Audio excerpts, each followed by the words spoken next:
an Unspoiled Network podcast. This is Spoil Me, covering The Magicians, Season 4, Episode 4, Marry, Fuck, Kill. In this episode, Josh finally has to deal with the repercussions of a sexually transmitted lycanthropy. Also, it turns out that Quentin's dad did in fact die, and now he has to deal with his grief surrounding that. It's a pretty heavy episode. Welcome to Spoil Me.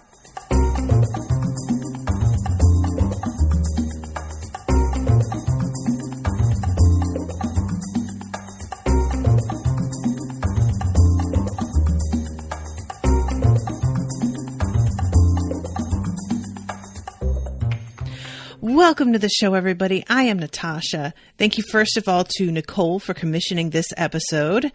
So this was probably, in my opinion, one of the weirder episodes so far.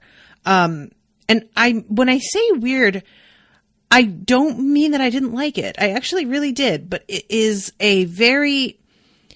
I feel like this is one of the first times that everybody has felt so distinctly on very, very separate missions in a while.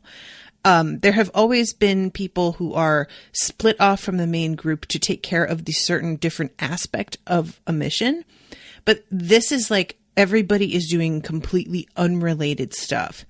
And I was a little bit worried at how scattered the episode might feel when I realized that we were going to be jumping between these four very, very different storylines, but I think it was actually done pretty well. Cause there's a danger with that. You know, if you've ever watched Game of Thrones, there are times where Game of Thrones jumps from one character to another each character gets like a minute before there's a cut, and it's really choppy, and it can be like hard to feel you're invested in the story because they like cut away too quickly, or there's a storyline that inevitably you're less interested in. And when they cut to that, you're just kind of like, oh, yeah, okay. And honestly, I said last week how I don't care about Alice's story. And that's not really a problem this time around. I didn't love it because I'm just realizing that I don't really care that much about Alice as a character right now. But having her hanging out with fucking, what's his name? Chatwin? He is an interesting foil for her. And I feel like she tends to be less interesting when she's around people who are, quote, better than her. And I mean that in terms of like morality. She has so much self-loathing that watching her around people that she feels like inferior to morally is a little bit boring. So having her with somebody that she feels is an even worse monster than she is actually made it more interesting, because then she was like kind of biting his head off here and there. And I was totally here for that, you know? So, okay, let's get started with the beginning of this episode. So when we open, there is this fucking scene. First of all, I think that this is, and this is hard to gauge, I think that this is entirely a dream. Like, it's hard to tell where the dream ends and where there might have been reality if Joss was really making muffins and talking to Penny. I think that the whole thing is a dream, though. But yeah, he's making muffins because he feels bad about Quentin, and Quentin dealing with his dad's death. He had to help this thing kill Bacchus, who was a buddy of his, and he is not happy about that. And then he and Penny are looking at Elliot sitting off in the living room, just kind of wondering why the hell he seems so bummed out, because the creature got what it wanted, because they all seem to think it was just after Bacchus. And I found this really puzzling because y'all, there's a bunch of people in the chat. Hi, guys. Y'all never thought that was it, right? I mean, I don't think any of us were under the impression that like that was all he wanted was to kill Bacchus. But apparently they thought that maybe that was going to be the end of it. She just tried to call me again. Sorry, guys. Owen's grandma. I don't know what the deal is, but she's going to have to text me. If it's a dream, it makes so much more sense why Margot is walking around in this outfit. Now, don't get me wrong. I think Margot would just walk around in this outfit, but it does seem a little bit clubby to just be hanging around the house in. But it is a pretty sick ass outfit. It's this like one sleeved, like cobalt blue mini dress. It's pretty great. So she goes and talks to the creature and is trying to convince it to inhabit a different body. She also is sort of under the impression that it's killed Bacchus and it's, quote, dunsies. And the truth is, it's not even like I think she believes that. She's just trying to either get a sense of whether there's more it wants to do and or pressure it to leave and try a different body. And when she asks it what else it wants to do, because it's looking at this object that it got, I guess, from when it took Bacchus's heart out, and it says that this isn't revealing what it's supposed to, and it doesn't remember how to get it to do that. She says that maybe if it tries a different body, that will help because human beings just kind of have shitty setups. And this creature pretty much assures her that is not an option, that it is staying exactly where it is. And you can see her she tries her bravado. She does the normal sort of like Margot thing of attempting to manipulate. And when she realizes that not only is it not going to change its mind, but that the fire like flares up when she suggests it, she gets pretty freaked out, and it cuts immediately to her having a drink and looking extremely shaken. So this is when Josh comes in with his basket o carbs, and she takes a bite right out of the top of a muffin like a goddamned lunatic. Anybody sees anyone eating a muffin in that style? Call the cops. They're a serial killer. Margot, what do you do? You know Margot never eats carbs because look at her. But even if she did, this would be unacceptable. Like, that is the only explanation for why she'd eat it that way, is because she never eats a muffin. She just doesn't even know what they are. She's like, what? Just doesn't register for me. So she's in the middle of talking about how this is the best like muffin she's ever had. I thought you were still pissed at me. Why are you being nice to me? And he's in the middle of saying that he's sorry about Elliot, when all of a sudden his heart begins to beat really fast. The camera like zooms in on her lips and really focuses on them as she's like turning her head. We see blood dripping out of his nose. He drops the muffins, and all of a sudden his face begins to like tear up as she shouts, "Are you okay?" And he decks her. She goes down, and he begins to transform, and we see his like shadow as he turns into a full-on wolf, and then he jumps on top of her, and just as he does that, we see Josh wake up. Now, I would like to make a note here of the fact that Josh owns a round bed. Of course, Josh owns a round bed. Why would I ever expect anything different? I guess that's probably not his bed. Is this like Marina's bed? Because they're still like staying in Marina's house, right? I guess. Where is Marina? She got killed, right? Likely. We didn't see it happen though, so I bet anything she's not dead. But anyway, the round bed just feels so appropriate to him. So he wakes up and he seems to be like under the impression, oh, it's all good. I just had a weird dream. And he puts his head in his hands, and then he pulls his hand away because there's blood in his hair.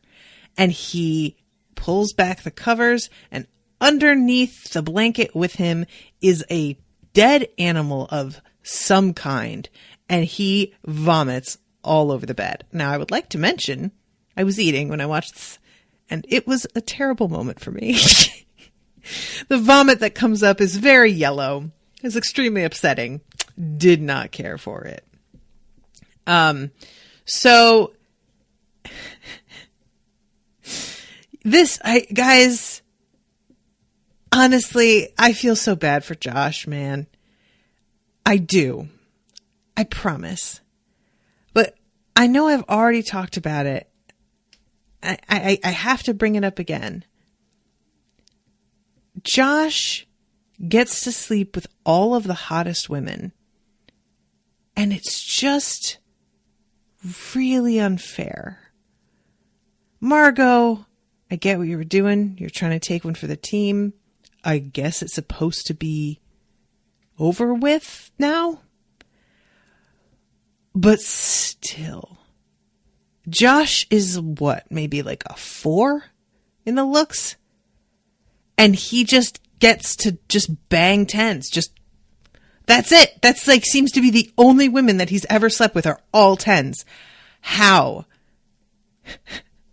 Austin's in the chat. He says he has the Kavorka. I feel like it's pure luck. I don't even feel like it's the Kavorka. Because it's not like Margot's like, I don't know what it is, but I'm just really like into you. It's her being like, listen, I'm not excited about it, but I mean, I'll do it because otherwise you're going to die. And I can't help but wonder how many of the other women he slept with are just like, well, I was really, really stoned. You know, I mean, you know, he's the weed guy, but nevertheless, when it ended with him getting to fuck Margot, I was just like, of course it did. Of course it did. So then we go to a scene with Quentin and Julia. Now, this was really, I am having a hard time really putting my finger on what it was about this scene that got my attention. I really, really liked it. And I loved the dynamic between the two of them. And I can't tell exactly what it was that like kind of got my attention here as opposed to other scenes of the two of them. But something about this just felt more adult. Maybe it's because they're talking about regular human issues like parents and grief and death. And, you know, there's no like magic talk, and that might be what it is. But there's something about the way that they discuss things with one another that feels like I've said before that I have really enjoyed seeing the two of them together now that we are not doing the I have always been in love with you and still am thing. It really feels like Quentin has gotten over that completely. And by doing that, they have just made him more like sympathetic. The dynamic between the two of them is more interesting to watch because it's more supportive and less about like subtext that's not really subtext or longing glances or whatever. And not to say that somebody pining after another person who doesn't feel the same way or isn't even aware that they feel that way can't be done well, because of course it can, you know? I mean, even Penny pining after Julia, he isn't annoying about it. Penny isn't like the way that Quentin was in season 1. He is feeling the way he feels, but he's completely aware of the fact that Julia doesn't feel the same way and is kind of just like, I guess I just have to cope with that, but I feel how I feel and that's just how it is. But the two of them together, and maybe it's also the fact that they're both just smoking cigarettes as well, which adds this sort of like weirdly human factor to it. But he's talking to Julia about the fact that his mother still sees him the same way that she always has. And she says, you break things. And he says, I break things. And this is a really, you know, this is one of those things that happens in therapy, where you start to realize that your parents have a view of you that you kind of like believe, even though you like know it's not actually accurate.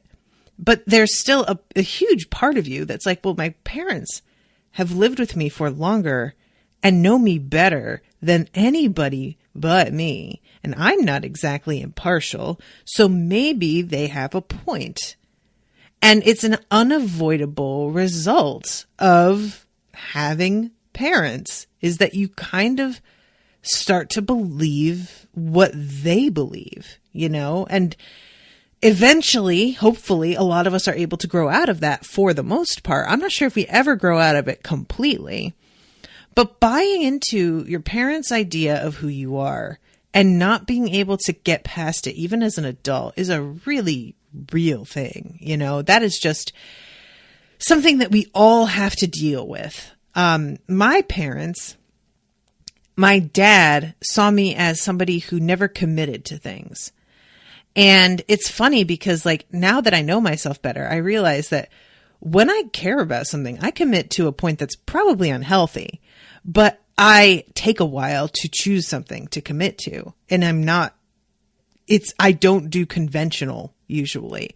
So I will try a lot before I finally am like, no, this is the thing. Okay.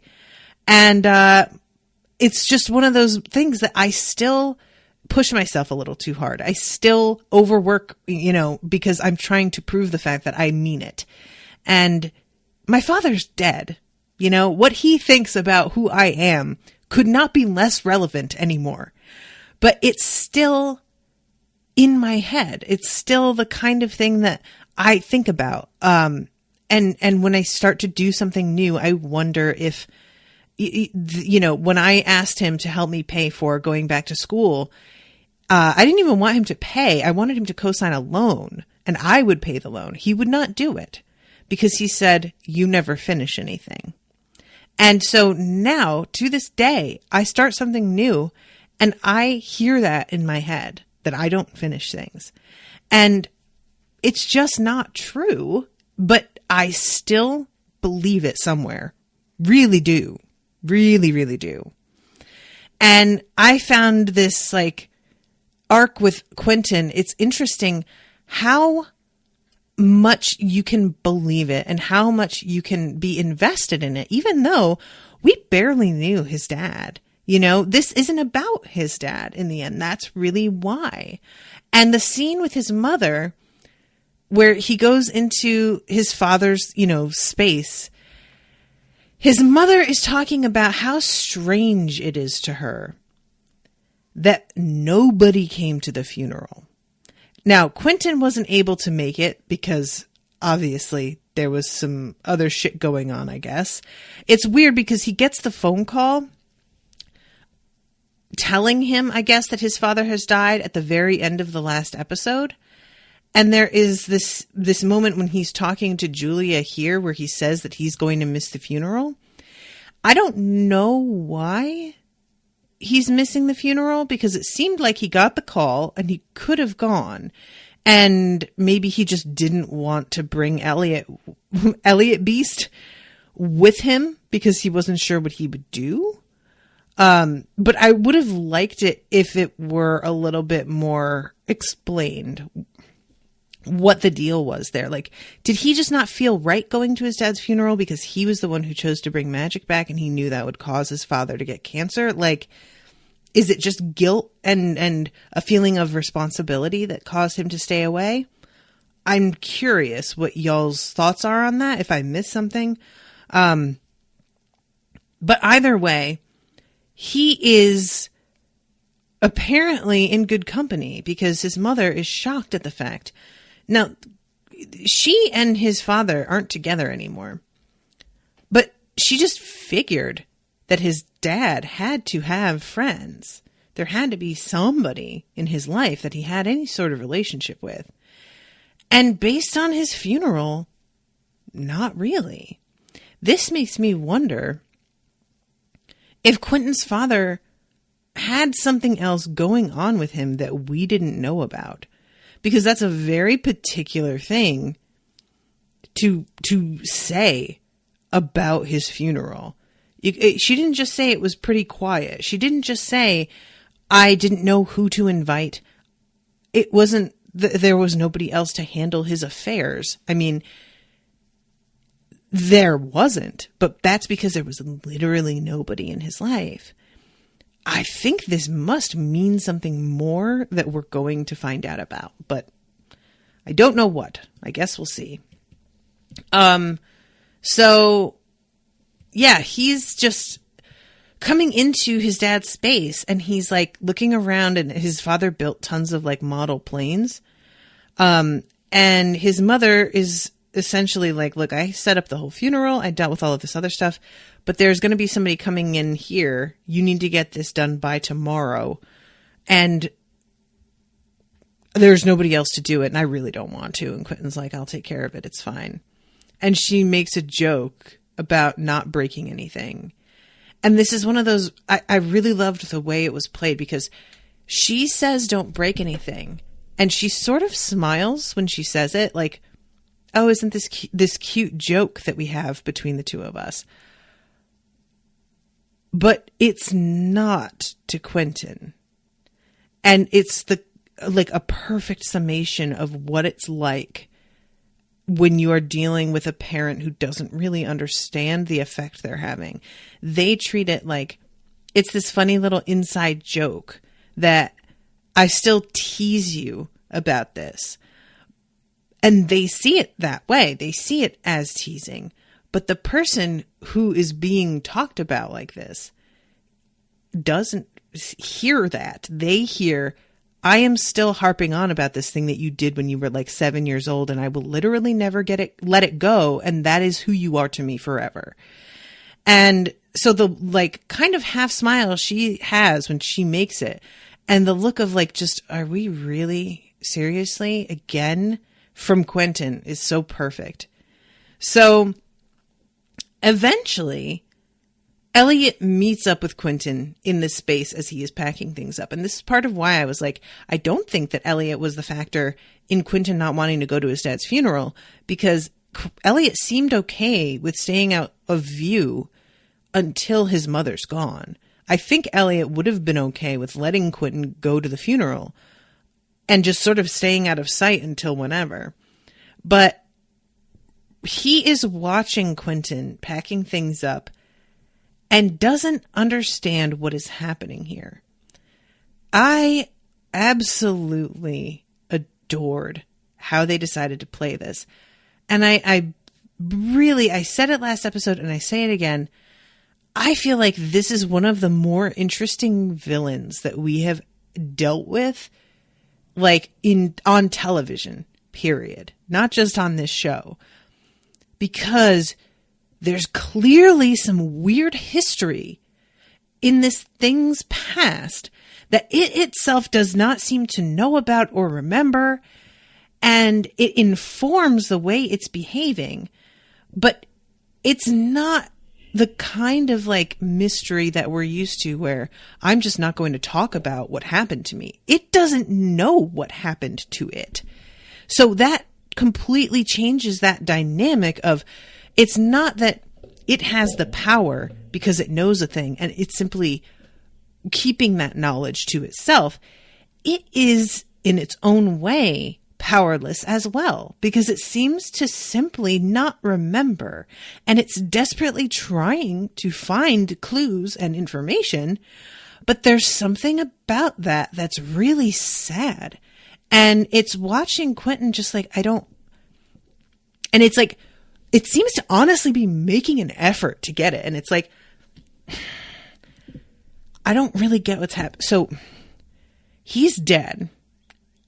I thought you'd like kill things. That's what I would do. In response, you're not going to kill anything. So I'm just going to like sit and watch you think about your dead father. Is that right? And I love that. It's like, yes, it's getting it right. But it seems like so baffled by that. Like, that can't be it. I can't just be letting you like put things in a box and think about the father that died. Like, that's not it, right? I'm wrong. I'm way off base. No? Oh. Well, and just how much effort it's putting in. And Quentin does something interesting where he says, rather than trying to be like, yeah, this is a thing that human beings do, Quentin says, there has to be someone that matters to you, right? Someone who's important to you. He puts it in terms that might be not just helpful to this creature to get it, but might be actually revealing in terms of its history if he were able to get an answer. But he gets the usual answer, which is a kind of puzzled, like, inward look of, is there? And then Elliot says, I don't remember. And that, again, is a more interesting answer than anything. It's not just, no, there's nobody that matters to me, which is a boring fucking, like, very absolutist and kind of a one-dimensional response. Or there could be the one that I feel like is often used when we're dealing with a villain. Like, yeah, there is somebody who matters to me. Me. Ha! I'm so selfish. Isn't that funny? Having him say, I don't remember. And he delivers that line with this, like, there's almost a bit of shame and a regret and a feeling of just such frustration. Like, maybe, I don't know. And that dynamic is fascinating. So he picks up, Elliot does, one of the planes and breaks it. And Quentin is like, can you please not do this? And he's like, I don't understand. Why not? He won't care if these are broken. He's dead. Now they're yours. And you don't want them, do you? And he says, no, I don't. But my mom thinks that I break things. That's like the way she sees me, because I broke an ashtray once when I was like a kid. And ever since then. And Elliot asks, okay, well, who cares though? You just said that no matter what happens, your parents always see you that way. If you know that, if you are aware, nothing you do will change their mind. Why does it bother you?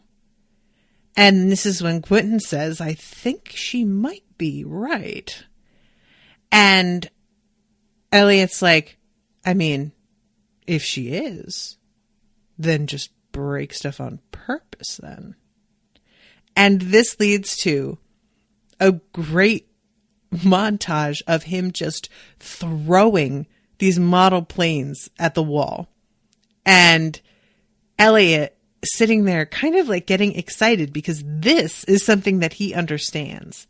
This emotional response, this like just sheer sort of anger and destruction in response. This he gets. And he sees things in the context of it being like a game. And this is a much more interesting game to watch, I'm sure, than to just see him putting things in boxes. And in the end, Quentin seems like a little bit grateful. Like, wow, actually that helped a lot. And of course, the Elliot Beast has to kind of be like, well, can't have you feeling too good. So here, let's bring you down a notch. And he tells Quentin, I think that when you are feeling better, you are more useful to me. So in order to help this all, move along, I'm going to tell you that your friend Elliot is dead. And I'm going to give you some time to deal with that. And then when you're done, we'll go get something to eat. Now, there was a part of me that immediately went, no, he's not, because I don't think this show is going to do that. But then I was like, well, they do still have the dude playing Elliot to work with, though, as this beast. So maybe they did. Oh, here comes my cat. Hey, cat, come here. Say hi to everybody. Now go away. So, it's sort of like having like Penny in Hades, and he, the underworld, and he's like gone forever, but we still have another Penny up here replaced. So really, like, it's fine, like, it doesn't feel to us like much has changed. I kind of thought maybe they will kill off old Elliot and just replace him with this sort of like villain thing. And that's not to say that like this guy will be a villain forever. Maybe they uncover his history. Maybe they find out things and are able to like put the pieces of the puzzle together, and he winds up kind of turning into like a real person and is somebody that they wind up coexisting with in the end. And he simply looks like Elliot, and we just have the same actor, but Elliot as a character is completely new. I wouldn't have put it past them doing it. But when it turns out that he's lying, because that's what it seems like is going on, right? Like he says, I felt the moment his soul died, but then we go into his eyes and we see this like kind of like almost a fiery sort of imagery. And then we see Elliot, and he's standing, it looks like he's standing in front of brake bills for a second, but when the camera pulls out, it's like he's standing in a half-finished sketch that's been like partially colored in. It looks like when somebody's doing a watercolor and they've done really kind of cursory, what's the word I want? The periphery of the drawing fades out into much less detail and much less saturated color. But as you get closer to the center of the illustration, that's where the detail work is. And that's sort of the impression here. He is still in there somewhere. He does not seem to be aware of what's going on, though. Like, it's not the thing that Margot had suggested to Josh was that maybe Elliot is still in there and he's watching everything that this thing is doing and is not able to stop himself or like, and he's just waiting for us to help him. It doesn't feel like that's quite it. It seems that he is in this other place and has no idea that something is in his body, has no idea, like I don't think the moment where he was taken over by this creature registered for him. I think he just kind of got shunted aside and didn't even realize that it was happening. And now thinks that he's like in a weird dream or something. And I think that this creature being willing to lie and say that Elliot is gone and dead is a very interesting development. It could either mean maybe it's not lying and it's not aware Elliot is still in there. I do not think that's true, though. I think it does know. So if it's willing to lie about something like this, that changes things, because it's much more dangerous to deal with a villain who is willing to lie.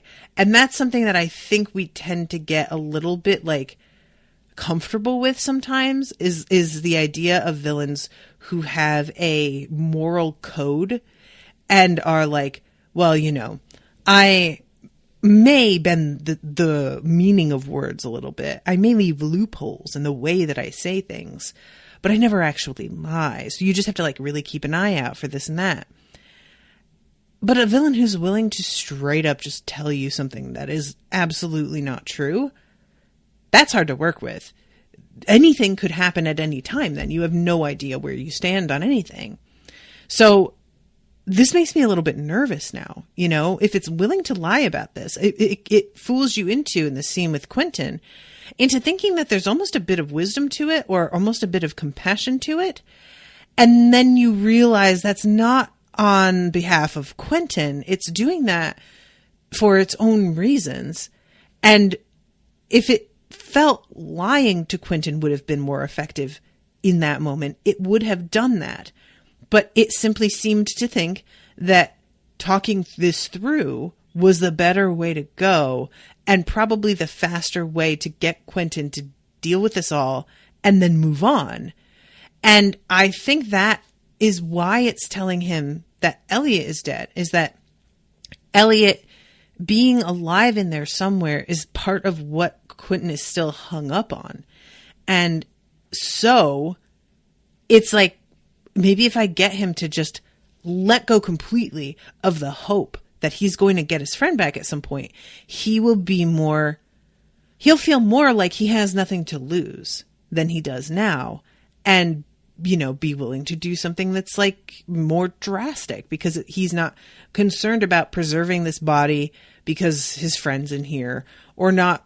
He's not necessarily worried about, making me do something that I wouldn't, or him doing like, if he can just get over this. So very interesting. I just really think that the fact that he is willing to lie means something that I don't like.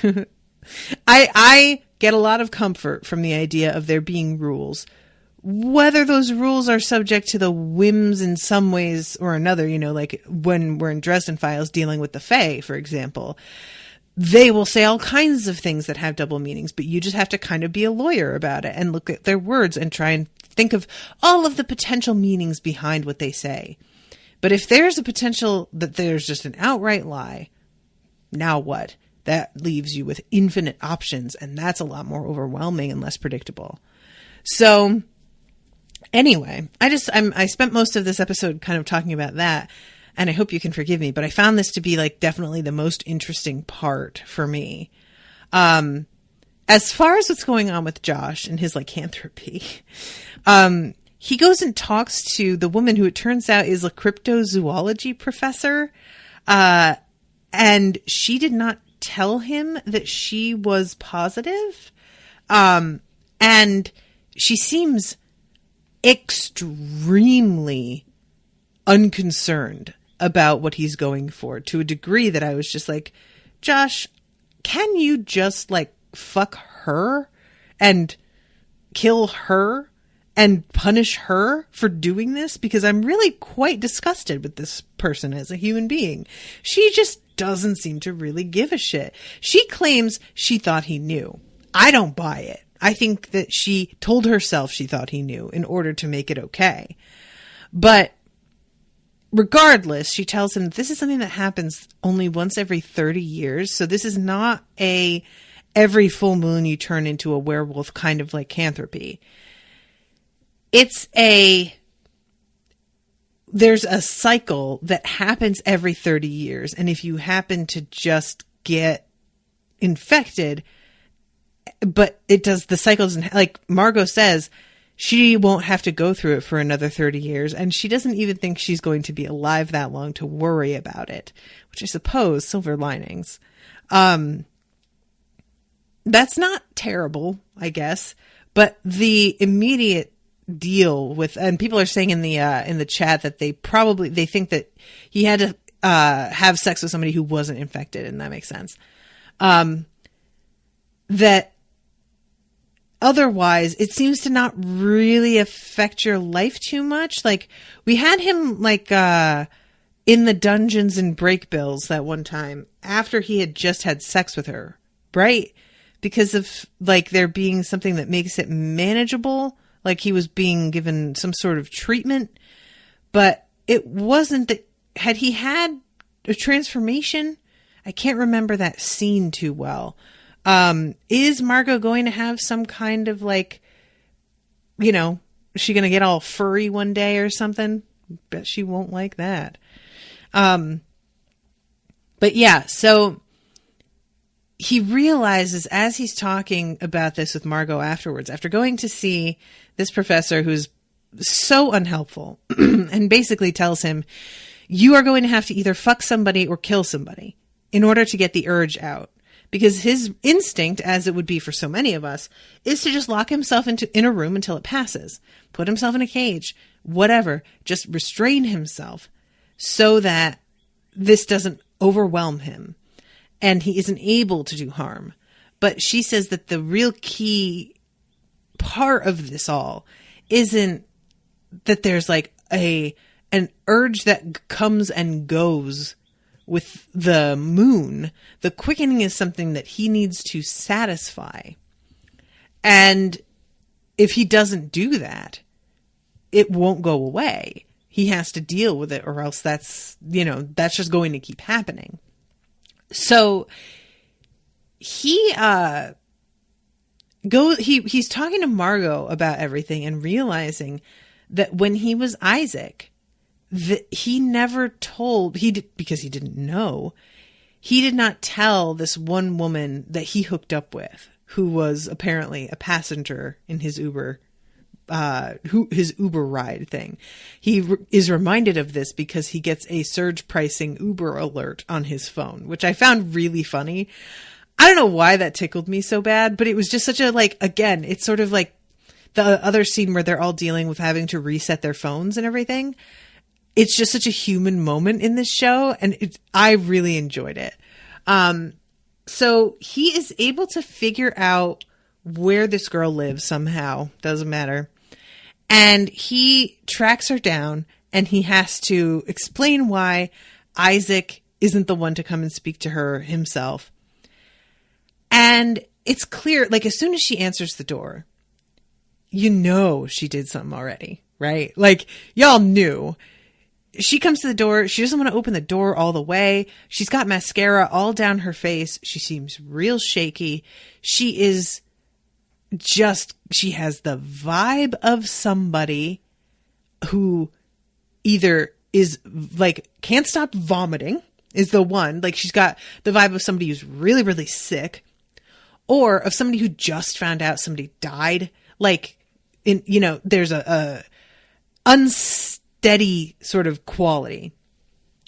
And he comes in. She finally, like, he gets her to let him inside and starts to explain to her that Isaac is concerned if she has been dealing with any of the following symptoms, and begins to talk about having really violent dreams, maybe even like waking dreams. Has there been urges that you can't seem to cope with, like, around guys?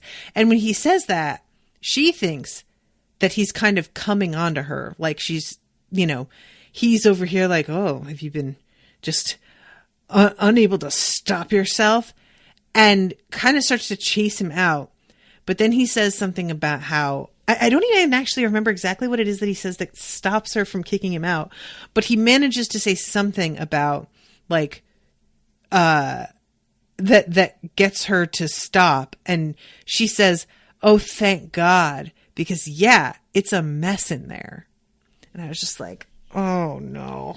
Oh, no. I don't like this at all. And he's like, it's a what now? She's like, yeah, I haven't gone back in. I didn't want to deal with it. So she says, in through there, and points in through the bedroom door. And Josh pokes his head in, and there is a dude in straight up pieces on her bed. Y'all, whoa. This was really, guys, this might be one of the more gory moments of the entire show. I'm going back to the spot where she says it. So yeah, she says, what's wrong with me? He says, I know what you mean, and it's completely normal. And I assure you, this is not your fault. And she says, that's so good to hear. I mean, and how could I even do that to someone else? It's a total mess in there. And then she starts laughing. And that's the part where I was just kind of like, she's laughing. This is freaking me out a little bit. I don't care about that. And yeah, he opens the door. I'm looking at it right now because you see the, like, smear of blood on the door jamb. So you already know that somebody's dead. But when Josh walks in, this dude's, like, leg is off to one side. His hand is, like, on the foot of the bed and just kind of, like, falls off as he's looking at it. And the entrails are, like, coming out. The headboard is covered with, like, slash and scratch marks. Like, oh my God. And this girl from the other room just goes, it's not that bad, is it? Fuck. So Josh feels really, really terrible about this. That like, he knows it's not his fault either. He was Isaac. It wasn't like he didn't disclose it because he was being an asshole. He didn't disclose because he didn't know who he was. Can you imagine if he was still Isaac when this was happening to him? Like, but it's still, he is responsible for it. Whether it's his fault is not the same thing. And he feels that, like, he sort of turned this girl into a murderer. So he goes to talk to Margot about it. And she is talking to him about potentially ways that they can stop this. And he gives her a gun that he has loaded with silver bullets. And he says, if things start to get way too bad, I want you to use it. And she says that it's not going to come to that. But before that, she has suggested a ritual that deals with something, as she puts it, exotic. And she says, we need a living Komodo dragon so we can cut out its heart.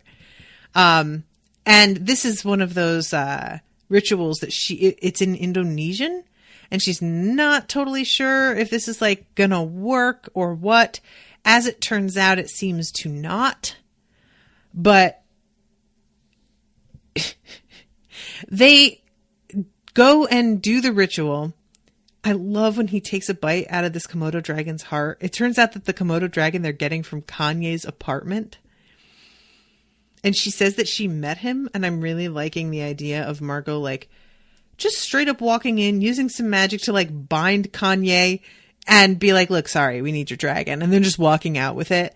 And that's all that happens. She doesn't try and disguise herself. She doesn't try and explain herself. She's just like, I'm sorry, we're taking this by. I would have loved to see that. But he takes a bite of this Komodo dragon's heart and just goes, it's not that bad, actually. Oh, God. So they get in the car. They're driving away. He says he feels nauseous, to which she is like, we killed a fucking innocent creature so that you could, maybe not wolf out. Don't you dare throw up. But he begins looking at her and having these thoughts in his head again. And it's so funny, him saying, he hears her saying things like, it'd be so hot if you like just took me in the car right now. And it's just a total like porn line. And he tells her to pull over, jumps out of the car, runs into the woods. And then when he comes back, she demands to know why she should let him the fuck back into the car. And he says it's because he fucked a tree, which has gotten it out of his system for the moment. And is obviously not a permanent solution, but for now, it's quieted things down a little bit. And she calls him Maple Dick, which is pretty good. Not mad at it. But finally, eventually, he decides that he is going to lock himself up in a cage and just let himself die. And Margot is not willing to deal with this.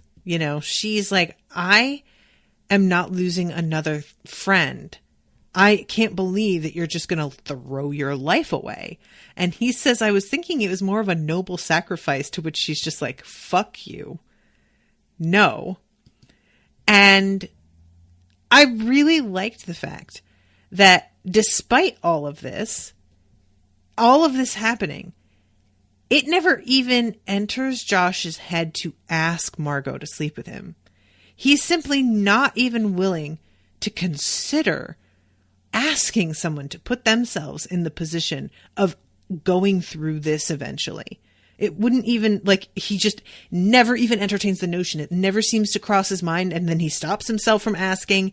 He never thinks to ask at all, which is a really great indicator of what a good dude Josh is, like, at the core, And he tells her, you can't fix me. Some things are just broken, and there's nothing you can do about it. And, of course, I don't fucking want to die, but you being here and talking to me about like how shitty this is making this a lot harder. And she finally gets impatient and just opens the damn cage and goes inside and locks it. And she throws the key away, to which I'm like, I guess you can use magic to get the key back. But for a moment there, I was just kind of like, you're just locking yourself in there though. You know that, right? So yeah, he tells her that he might kill her and she says, or what? Fuck me? And then she just wiggles her panties off. And he's like, dude, if you have sex with me, you're going to have to go through this too. And I just can't let this happen to you. No. And she says, why? And he says, because I like you. And she says, I like you too. That's why I don't want to lose you. You're my friend. I don't want this to happen. I can't make you kill someone. And fine, I think there are people that should die, but I can consent. And afterward, they're kind of like cuddly. And he says something like, this is just a casual thing, right? To which she says something about how, like, I saved your fucking life. And it's not really an answer, but it's sort of it's sort of an answer, being like, well, I mean, it's not that casual. I did fuck you in order to save your actual life. So that's pretty serious. I don't know what you think about it. And yeah, it's a weird moment of her like being kind of cute with him in a way that we don't ever really see Margot be cute. It's like a flirtiness. We don't get that, you know? And it's just a sweet, like, I don't know. I liked it. So yeah, I was a little bit sad, but I did appreciate it that then he says something about how he's really sorry about Elliot. And I wish that there was a way that I could figure out for us to help. And her acting shift from being really cute to then starting to cry and saying, I would have done anything to save him, but I'm beginning to think that maybe he is really gone, was actually really well done. And I have said before that sometimes I feel that Margot doesn't really get to stretch her chops that much. She gets a lot of like trying to tough it through situations, which can probably feel a little limiting. And it's nice to get to see her do something a little different. So those are the two main storylines that I cared about. Then we can go to what's going on with Julia and Penny. So Julia is trying to figure out why it is that she still is like indestructible. There's still something clearly like left over from being a goddess, but she isn't able to do magic, and she can't understand why, if she's indestructible, that seems like a pretty big deal, but magic seems to be no problem, like seems to be no option for her. And the only person that Josh can think of to help her is, well, he thinks of the Maenads as a group. But as it turns out, the Maenads, once Bacchus died, all killed themselves drinking poisoned wine, but one, which was the girl that he spoke to when he was looking for Bacchus originally, who had that amazing like black and white bow in her hair. She looks so much like a friend of mine that it was very distracting throughout this episode. She just looked so much like her. And this girl is not entirely believing Julia's story when Julia tells her that she used to be a goddess. But she's willing to do a ritual to find out whether or not this is true and whether, like, what could be going on with Julia. So first she does this like thing where she walks around Julia shaking this stick to try and read her aura, making these like really weird sounds. I loved the look on Penny's face throughout that, where he's trying so hard not to laugh. And eventually she's like, it's inconclusive. We're going to have to do something that's a lot more intimate. And somebody who actually worships you is going to have to do it. And of course, Penny's finally like, okay, fine. Yeah, I worship her, so sue me. I'll do it. Which leads to a pretty good scene of sexual tension between the two of them. I don't really feel like they have that much chemistry, to be honest with you. But overall, I thought that the scene was played pretty well, despite the fact that they don't have that much chemistry. And I liked Julia, like, intermittently being like, you gotta just kind of shut the fuck up and do it. But then also being like, you know, this is extremely weird for me also, right? Like, maybe you should just shut the fuck up and get over it because it's way weirder for me. And eventually he has to wash her feet, and it's the water that her feet were bathed in that the Maenad has to like look at in order to detect what's going on. And she says something about how, I thought you said you didn't have any power. And Julia says, I don't, I can't do magic. And she says, those aren't the same. And then she starts to say, this is real weird.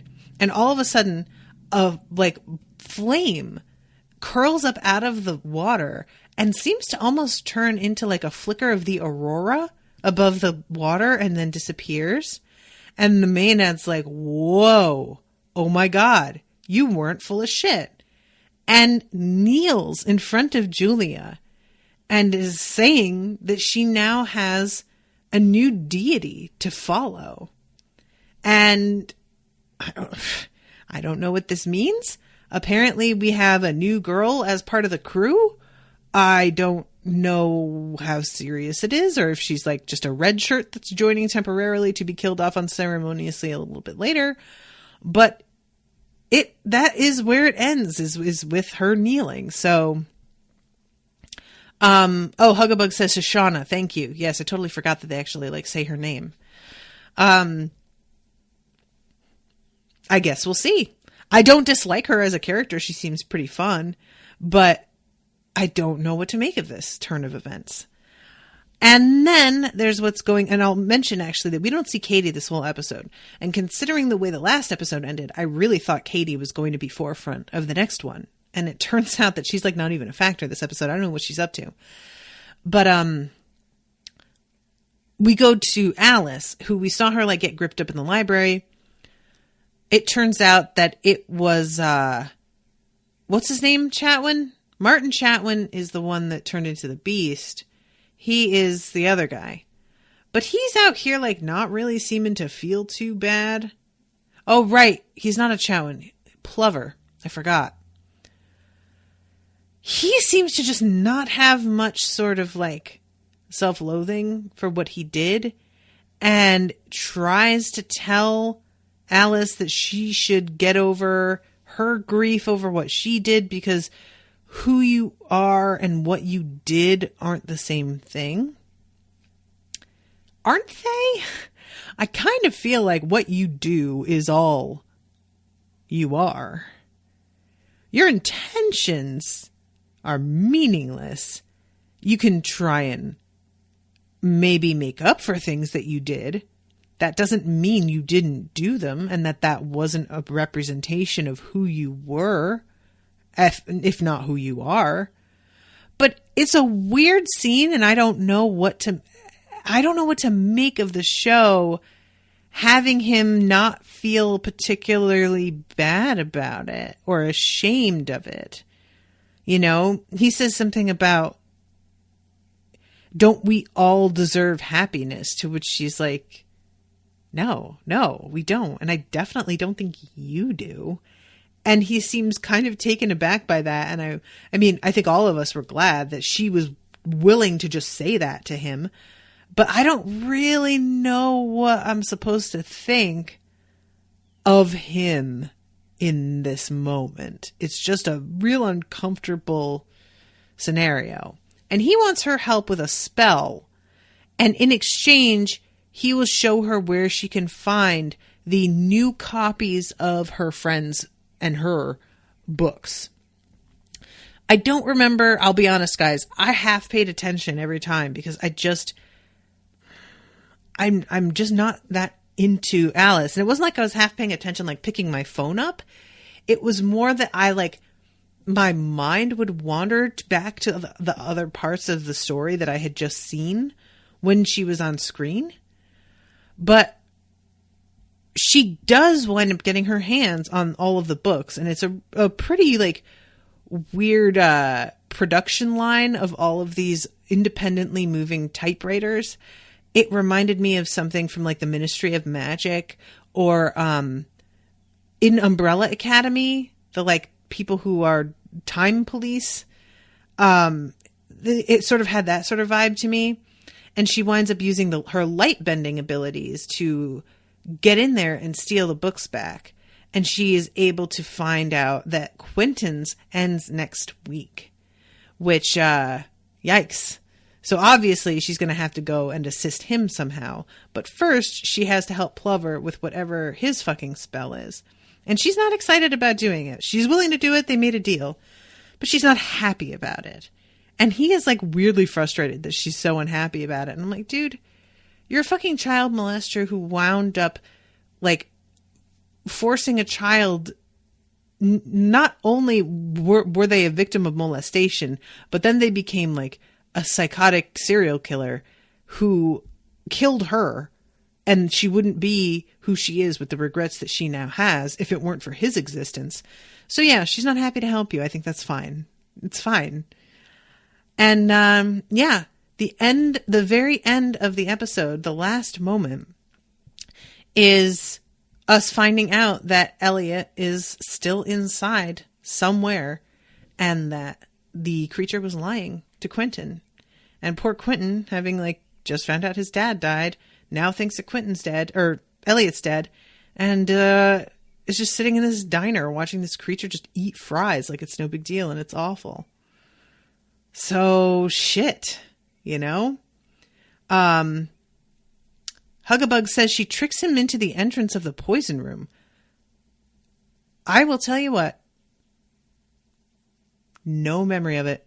Holy shit, did she really? I can't believe I missed that. How did I miss that? You guys. I promise too, I wasn't looking at my phone when this all happened. At all. I thought that she just like, I was looking at her. I thought the last scene with her was picking up the book and realizing that he's dead. That's where she leads him and locks him into the fountain. Austin A says, I think that might be revealed next episode. Yeah, I think Hugabug, you might have just spoiled me there, because I'm pretty sure that does not happen here. Maybe don't talk about it if you haven't just watched the episode. Welp, there's that. All right, guys. Well, I'm over time anyway, so I'm going to wrap up. But sorry, guys. Not my fault. It's not my fault. All right, everybody. Well, I'll be covering that episode, I think, on Wednesday or Friday. So it will be shortly, Friday. So I'll find out about it soon enough. All right, guys. Thanks a lot for coming, and I'll see you Friday. Until then, toodaloo, motherfuckers.